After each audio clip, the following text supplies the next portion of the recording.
اللہ علیہ وآلہ وسلم ایک وادی پر تشریف لائے اور آپ نے مکروہ آواز سنی اور بدبودار ہوا پائی تو آپ نے جبرائیل علیہ السلام سے پوچھا کہ یہ کیا ہے؟ تو انہوں نے عرض کیا کہ یا رسول اللہ، یہ جہنم کی آواز ہے، یہ کہتی ہے اے میرے پروردگار،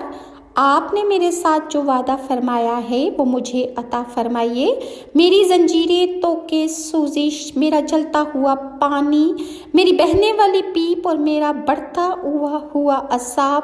بہت زیادہ بڑھ گیا ہے، میری گہرائی بڑھ گئی ہے، میری گرمی سخت ہو گئی ہے، بس آپ نے مجھ سے جو وعدہ فرمایا ہے وہ مجھے عطا فرمائیے۔ اور جو مشرک مرد اور مشرک عورتیں اور جو گناہگار کافر لوگ ہیں وہ